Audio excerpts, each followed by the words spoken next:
Hello दोस्तों, स्वागत है आपका आपके अपने यूट्यूब चैनल किरण लर्नर्स अकेडमी में। हम कर रहे थे दिल्ली पुलिस कांस्टेबल एग्जाम के लिए प्रीवियस ईयर क्वेश्चन दोस्तों सोल्व कर रहे थे हम। बहुत सारे सेट हमने सोल्व किए थे, 4500 क्वेश्चन की जो हमने कमिटमेंट की थी, वही हम उस पे ही कमिटमेंट को उसको ही फुलफिल करते आ रहे हैं। लगातार आपके लिए वीडियो लेके आते हैं, बहुत सारी वीडियो शेड्यूल पे लगी हुई है।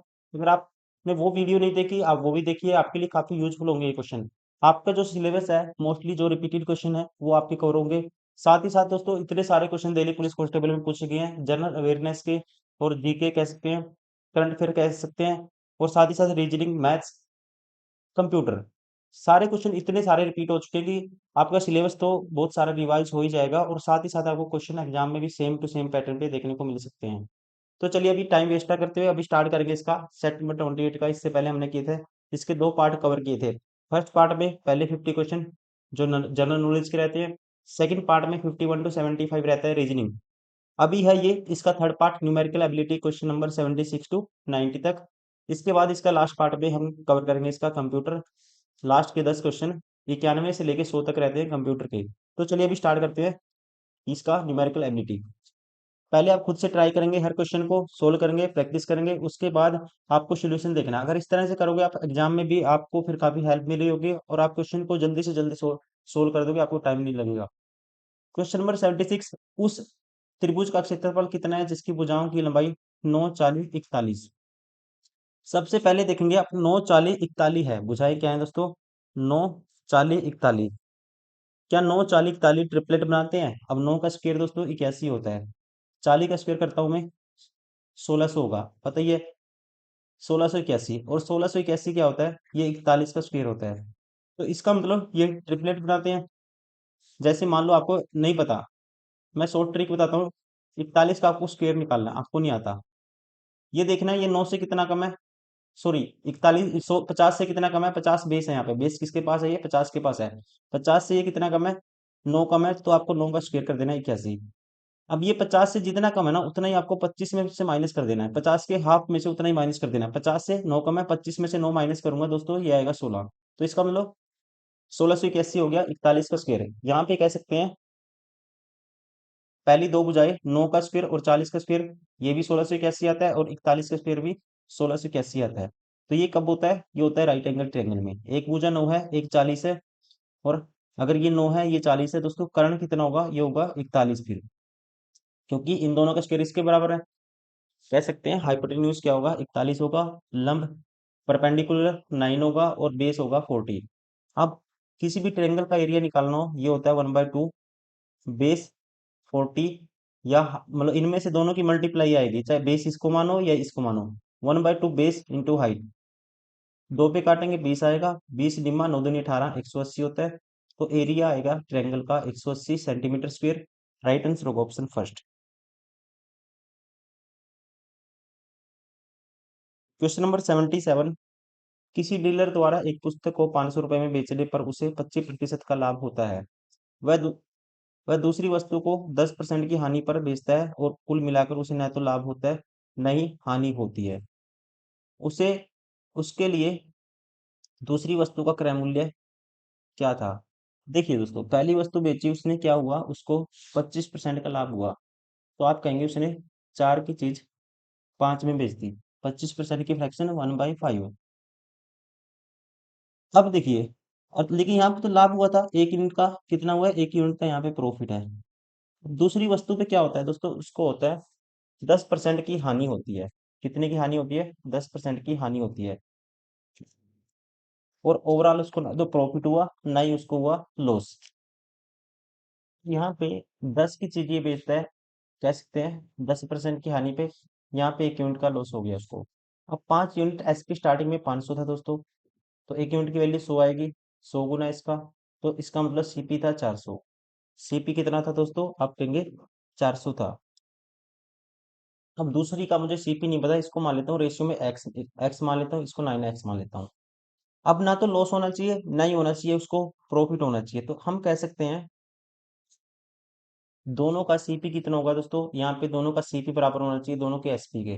तो ये इसका सीपी तो 400 था, और इसका सीपी है दोस्तों 10x, और यहाँ पे दोनों के एसपी के बराबर होना चाहिए। इसका एसपी है 500 यूनिट, और इसका एसपी है यहाँ पे no x, this is equal to this. तो ये x आएगा इस साइड, x की वैल्यू क्या आएगी, 500 माइनस 100 आएगी। x की वैल्यू आई हमारे पास क्या आई दोस्तों, आप कहेंगे x की वैल्यू आई 100। लेकिन आपको बताने की है दूसरी वस्तु का क्रय मूल्य। क्रय मूल्य कितना था, 10x था। 10x की वैल्यू क्या होगी, 100 से मल्टीप्लाई कर देंगे, ये होगा 1000। राइट आंसर होगा ऑप्शन फर्स्ट।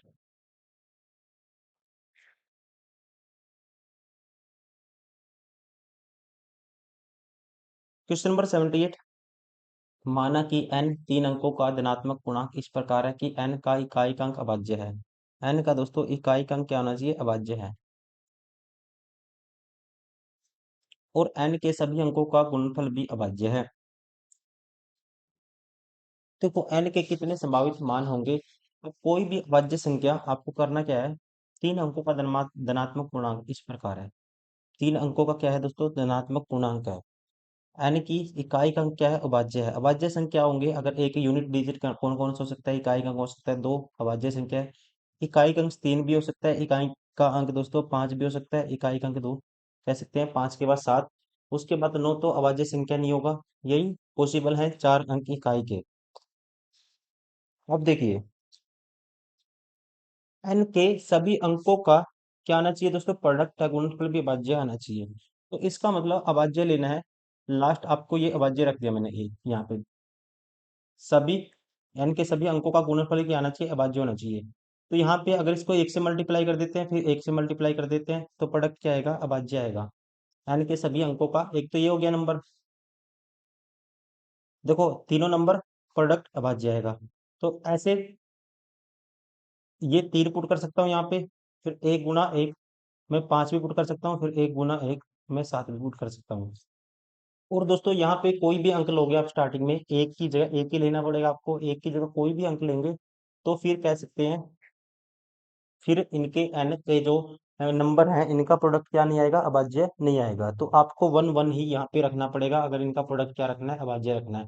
तो ऐसे कितने एन के संभावित मान हो सकते हैं, 112, 113, 115, 117।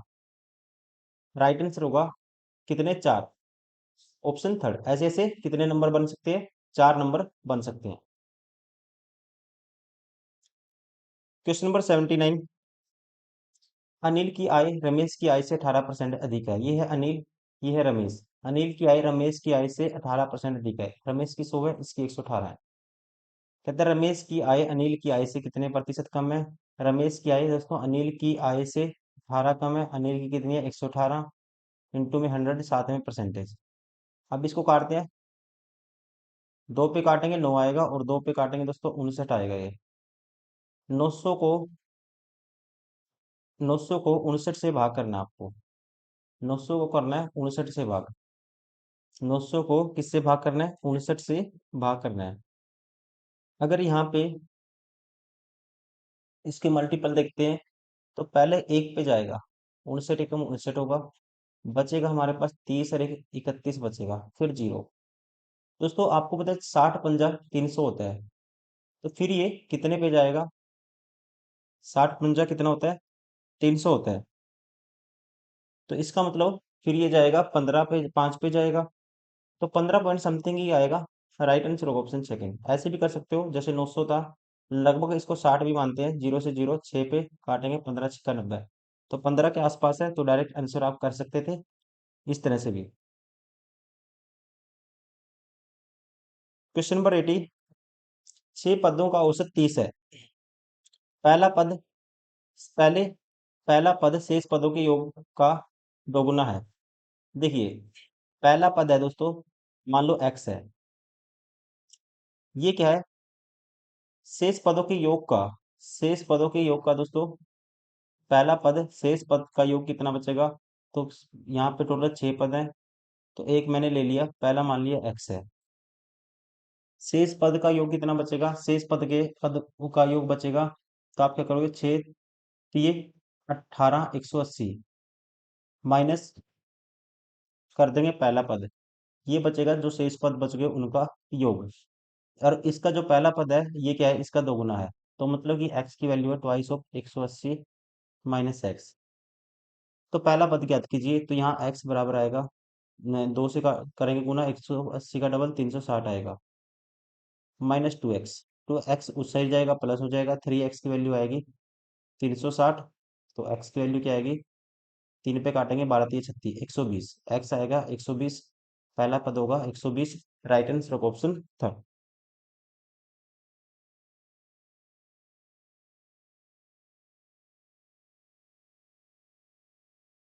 क्वेश्चन नंबर 81, इसको सोल्व करना है। देखो ए स्क्र ए की क्यूब माइनस बी की क्यूब, ए की क्यूब प्लस दोस्तों बी की क्यूब है, ए की क्यूब माइनस बी क्यूब, और ए की क्यूब क्या है, ये देखो ध्यान से देखेंगे ये क्या है। अच्छा, ये है जी a square plus b square plus दोस्तों ए बी है ये। अब आपको पता है ये है ए की क्यूब माइनस बी की क्यूब, 6.1 का क्यूब है माइनस वन, ये 6.1 का क्यूब है और 1 का क्यूब है, और यहाँ पे है, देखिए ये बनता है, मान लो ए की क्यूब, ये बी की क्यूब है, और नीचे क्या बनता है, नीचे बनता है a square plus b square plus a b, ये वाली टर्म नीचे बनती है, a square plus b square plus a b. अब इसका जो फॉर्मूला होता है दोस्तों, इसको लिख सकते हैं ए माइनस बी, और सेम टू सेम ये टर्म आएगी, और ये बटे में भी यही सेम टर्म है, इससे ये कैंसिल आउट हो जाएगी, तो बचेगा क्या, ए माइनस बी। तो 6.1 माइनस वन करना है, तो यह बचेगा हमारे पास 5.1, हमारा आएगा आंसर, ऑप्शन 4। क्वेश्चन नंबर 82, नामिता ने 9,000 रुपये जमा किए, जो 3 वर्ष बाद साधारण ब्याज पर 10,200 रुपये हो गए। यदि ब्याज 2% अधिक होता तो उसे कितना राशि प्राप्त होती। देखिए, अब उसको ब्याज कितना मिला, आप कहेंगे 1200 ब्याज मिला उसको, कितने साल में दोस्तों, रेट बता देंगे यहाँ कितने की, 1200 ब्याज मिला 3 साल में, एक साल में कितना ब्याज मिला, 3 चौके 12, 400 ब्याज मिला, एक साल में 400 ब्याज किसके ऊपर, नौ 90,000 के 9,000 के ऊपर, इनटू में 100, साथ में परसेंटेज ये होगी रेट, 2 जीरो से 2 जीरो कैंसिल, और इस जीरो से ये जीरो कैंसिल, तो रेट आई हमारे पास 40/9%। और कहता है रेट अगर 2% और अधिक होती तो उसे कितनी राशि रुपए में प्राप्त होती। तो सीधा आप ऐसा करिए, इतना बड़ा लफड़ा करने की बजाय आप सीधा ऐसा भी कर सकते हो, एग्जाम में देखो आपको कैसे करना है, आसान क्वेश्चन है। देखो उसको इतना तो ब्याज मिल ही रहा था, 1200, तो 1200 तो दोस्तों उसको ब्याज मिल ही रहा है, तो मैं सीधा क्या निकाल लेता हूँ, 2% के हिसाब से 3 वर्ष का ब्याज, तो कितना होगा, दो होती है 6% और निकाल लेता हूँ, 6% निकालूंगा 9,000 का, तो 6/100, और 9 छिका 54, 540 रुपये और एक्स्ट्रा मिल जाएंगे, तो टोटल 1200 और 500 1740 मिलने थे।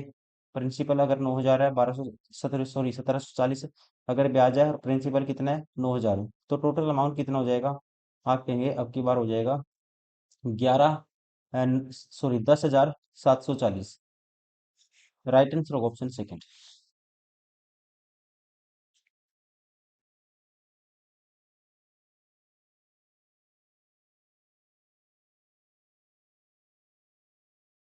क्वेश्चन नंबर 83, यदि 6600 सेंटीमीटर क्यूब चांदी 2 मिलीमीटर व्यास वाले एक तार में डाली जाती है, तो तार की लंबाई में डैश होगी।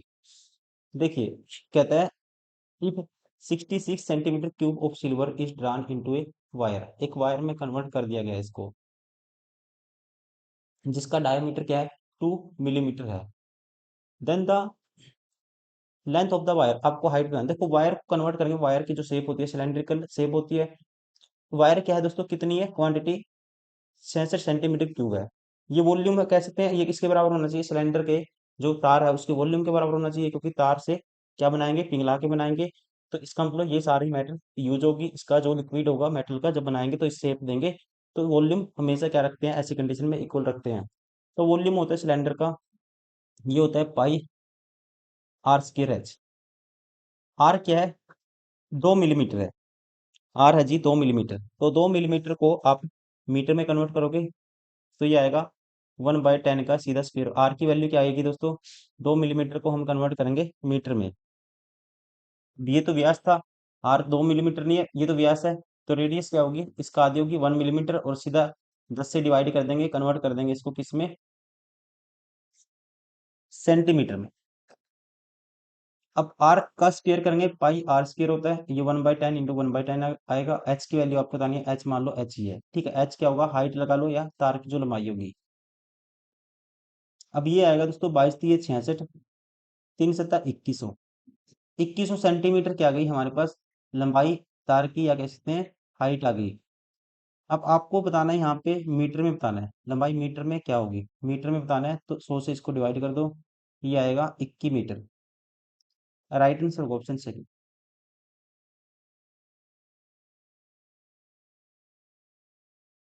Question number 84। एक किताब 20%, 30% और 10% की 3 क्रमिक छूट पर बेची जाती है, तो प्रतिशतता में छूट याद कीजिए। या तो आप डायरेक्टली क्या करिए, इसकी इफेक्टिव रेट निकाल दो।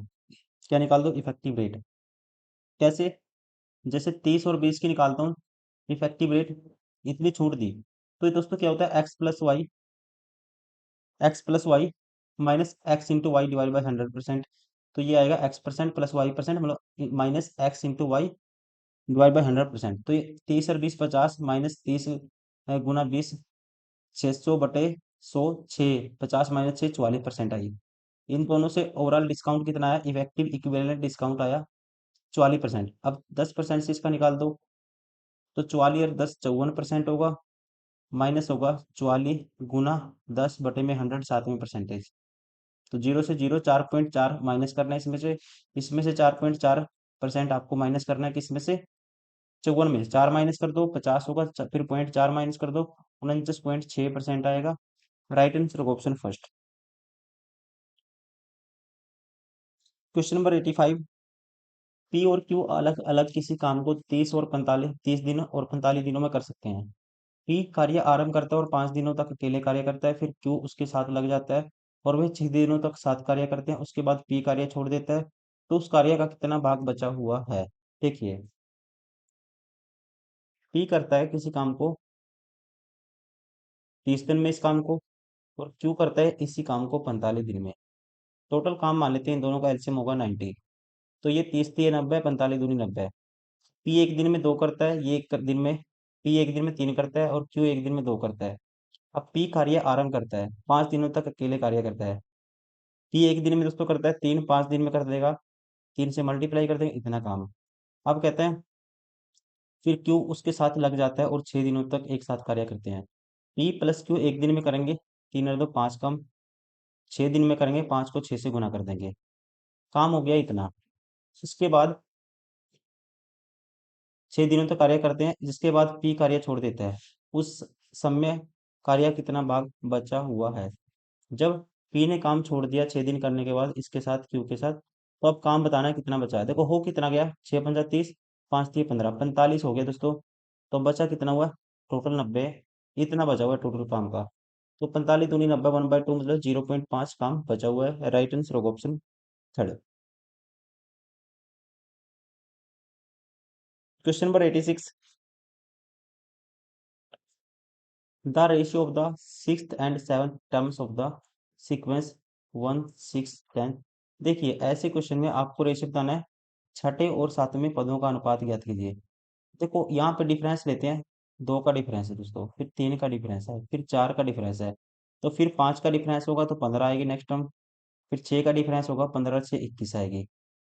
छठे पद कौन सा हो गया, देखो 4 तो ये पांचवा, छठा पद हो गया 21। छठे और सातवें पद का डिफरेंस देखो, छठा पद हो गया 4 5 6 21। देखो यहाँ 5 का गैप, फिर 6 का गैप हुआ, फिर 7 का क्या हुआ, ये होगा 28, सातवां पद हो गया 28। तो छठा पद क्या था, 21 था, सातवां पद क्या था, 28 था। इनका रेशियो आपको बताना है, 7×21 7×4 = 28, ये होगा 3:4। Option first. Question number 87। एक समान चाल से चल रही कोई ट्रेन एक खंभे को 3 सेकंड में और 700 मीटर लंबे पुल को 10 सेकंड में पार करती है, ट्रेन की चाल कितनी है। ट्रेन की चाल आपको बतानी है। देखो, ट्रेन अगर 30 सेकंड में दोस्तों, ट्रेन एक समान से चल रही है, एक कोई ट्रेन एक खंभे को 3 सेकंड में पार करती है। मान लेते हैं ट्रेन की लेंथ क्या है, एक्स है, तो 3 सेकंड में किसी खंभे को पार करने का मतलब है 3 सेकंड में वो चलेगी अपनी लेंथ इतना। तो यहाँ से ट्रेन की लेंथ क्या आएगी, मान लेता हूँ ट्रेन की स्पीड क्या है, एक्स है, तो 3x ये चल रही होगी ट्रेन की लेंथ। अब कहता है जब वो 700 मीटर लंबे पुल को पार करगी तो ट्रेन की लेंथ ये है प्लस 700 मीटर, ये इतना चलेगी, और ये डिस्टेंस कहता है कितने टाइम में, 10 सेकंड में। 10 सेकंड में कवर करेगी इतना स्पीड में। ट्रेन की स्पीड क्या है, एक्स है, तो एक्स इंटू 10 करेंगे, 10x होगा distance. This is equal to this, तो यहाँ से 3x माइनस होगा, 700 बराबर होगा 7x के, तो x की वैल्यू क्या आएगी, 100 आएगी। x की वैल्यू क्या आएगी दोस्तों, 100 मीटर पर सेकंड क्या होगी ट्रेन की स्पीड। राइट आंसर होगा ऑप्शन 4।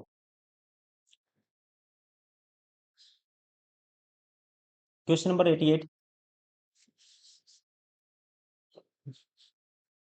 कहता है एक साहूकार 4% वार्षिक दर पर पैसा उधार लेता है और वर्ष के अंत में ब्याज का भुगतान करता है, वह इसे 8% वार्षिक चक्रवर्ती ब्याज पर उधार देता है, जहां वह ब्याज 6 माही आधार पर चक्रवर्ती किया जाता है और वर्ष के अंत में ब्याज प्राप्त करता है।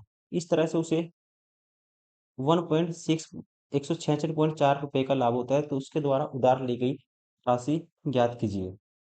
देखिए उसको ब्याज कितना देना पड़ेगा, 4% देना पड़ेगा। अब मिलेगा कितना, उसको आगे देता है पैसा वो 6 माही पर देता है 8%। 8% की दोस्तों 6 माही रेट कन्वर्ट करेंगे, 6 महीने के रेट निकालने हैं आपको, तो ये क्या है 12 महीने की, तो 1 महीने क्या होगी, तो आप सीधा करोगे 8/12। 6 महीने की आपको बतानी है, देखो 12 महीने की 8% है, तो 1 महीने की क्या होगी दोस्तों, बटे में 12 होगा। 6 महीने की निकालनी है तो सीधा कहेंगे इसका आधा हो जाएगी 4%। 4% होगी रेट, 4% का अब आपको निकालना है CI, और प्रत्येक 6 मंथ में काउंट होगा, 2 साइकिल बनेंगे, तो सीधा निकाल दो 4%, 4%, तो ये होगा 4% प्लस 4 गुना 4 डिवाइड बाई 100, 16/100.16%, तो ये होगा 8.16%। देखो ब्याज उसको देना इतना है और उसको आएगा उसके पास इतना, तो डिफरेंस करेंगे इन दोनों का, ये आएगा 4.16%, और इसकी वैल्यू है दोस्तों 166.4। तो आपको बताना है, उधार ली गई 100% की वैल्यू बतानी है, तो 1% की वैल्यू क्या आएगी, 166.4 डिवाइड बाई 4.16%।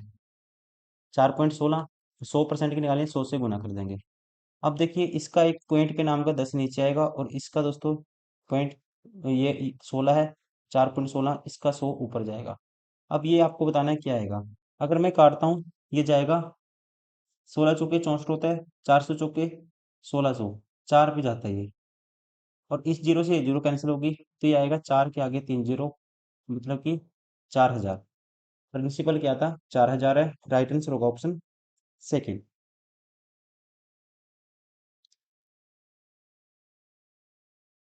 क्वेश्चन नंबर 89, मुखिया के एक चुनाव में एक उम्मीदवार को कुल वैध मतों का 55% प्राप्त हुआ, कुल मतों में से 6% मतों का को अवैध घोषित कर दिया गया। कुल कहता है कुल मतों में से 6% को अवैध घोषित कर दिया गया, यदि मतों की कुल संख्या 30,000 है तो उम्मीदवार के पक्ष में डाले गए वैध मतों की संख्या कितनी है। देखिए टोटल है कितने, 30,000 दोस्तों, इसमें से 6% क्या होंगे, इनवैलिड हो गए, तो वैलिड कितने होंगे, इसका 94%, और इसमें से एक उम्मीदवार कुल वैध मतों का 55% मिला, तो 55% मिला दोस्तों इसको, तो इसका निकालेंगे 55%। कहते हैं यदि मतों की कुल संख्या 30,000 है तो उम्मीदवार के पक्ष में डाले गए वैध मतों की संख्या कितनी होगी, इसका 55% होगी, इसको सोल्व करना है। अब 4 जीरो से ये 4 जीरो कैंसिल हो जाएंगे नीचे वाली। अब 55 तिया अगर मैं करता हूँ यहाँ पे, सीधा आप करो 94 तिये करो, 100 तिये 300, और 6 तिये 18, 300 माइनस 18 करोगे ये आएगा 282, इसकी मल्टीप्लाई कर दी मैंने। गुना करना है इसका 55 से, 55 को लिखते हैं 5 गुना 11, 5 गुना 11, तो 5 को लिखता हूँ दोस्तों 10/2। देखो कैलकुलेशन कैसे करते हैं, ये आएगा 282 का आधा करेंगे 141 के आगे 10, 1410 आएगा, गुना करनी है 11 से, तो 0 11 से शॉर्टकट मल्टीप्लाई करते हैं, जैसे एक लिखा फिर जोड़ते जाओ, 1 और 4 5, 4 और 1 5, एक में जीरो जोड़ेंगे 1, 15,510, 15,510 क्या होगा यहाँ पे डाले गए वैध मतों की संख्या। Option first.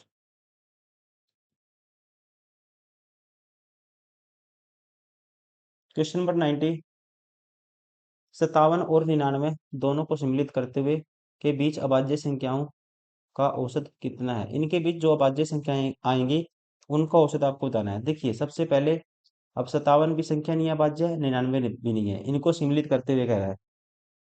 ये तो अभाज्य नहीं है, तो वैसे भी ऐड नहीं होगी। 57 के बाद कौन सी आती है, आप कहेंगे 57 के बाद आती है जी 59। कैलकुलेट ही करना पड़ेगा। फिर उसके बाद 61 आएगी, फिर आएगी 67, फिर उसके बाद दोस्तों होती है 71, फिर होगी 73, उसके बाद फिर 75, 6, 7, 8, 79 होगा। उसके बाद फिर 83 होगा, फिर उसके बाद 83 के बाद दोस्तों 87, 29, 30, 87 होता है, 87 नहीं होगा, 88 भी नहीं होगा, ये होगा 89।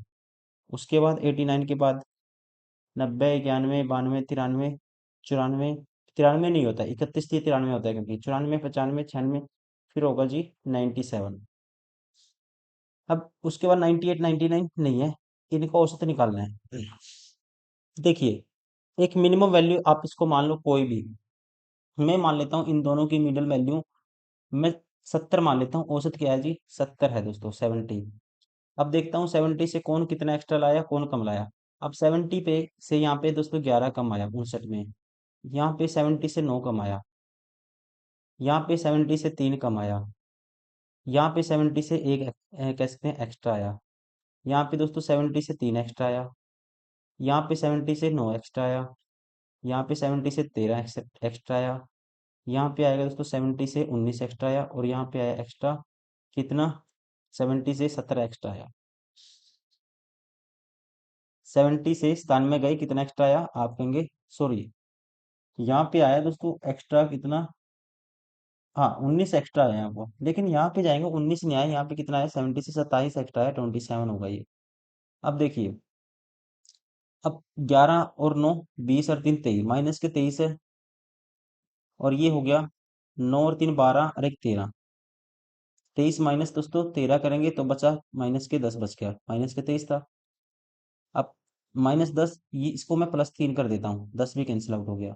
27 और 9 ये होगा हमारे पास, 27 में एक जोड़ दिया, 19 में एक जोड़ता हूँ 20, 20 और 26, 46, 3 49, तो मतलब 70 से ओवरऑल कितना मिला के एक्स्ट्रा है 49। अब 49 सभी में इक्वल बटेगा, संख्या कितनी है 1, 2, 3, 4, 5, 6, 7, 8, 9 संख्याएं हैं, तो ये आएगा 9 से डिवाइड करूंगा इसको, 9 पंजे 45, 9 चौका 9, 9 छक्का 54, 5 पे जाएगा, 5 पॉइंट समथिंग आएगा, तो 70 में 5 पॉइंट समथिंग जोड़ेंगे तो ये आएगा 75 पॉइंट समथिंग। राइट आंसर होगा ऑप्शन फर्स्ट।